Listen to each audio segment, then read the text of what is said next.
This is honestly one of the biggest mistakes that intermediate React developers make in the React applications. So here in this app component, we have this employee data object here, and then we also have this customer data. And as you can see, they do share some properties like the name in common, but also other properties like the role here, the department, is not the same that we have in customer data.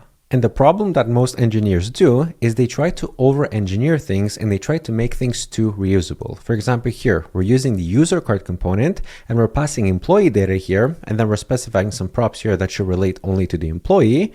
And then we're doing the exact same thing with the user card here, but now we're passing the customer data and then specifying the customer specific props. This is bad because what ends up happening is you have your user card component, which now has to account for every single possible case, and you have to put all of these props in here to make sure that all cases are covered. And what's even worse is if you have to add another type of user, like an admin, for example, you're going to have to add this logic in the component, and it's just going to make a mess very quickly. Instead, a better approach is to create two components, one for each entity. Like we have here, we have the employee card, we're passing employee specific props, and then we're doing the exact same thing with the customer card. And then if within those components, you have something that you want to share between both, like a header, for example, you put that into a reusable component. And that's generally a better approach.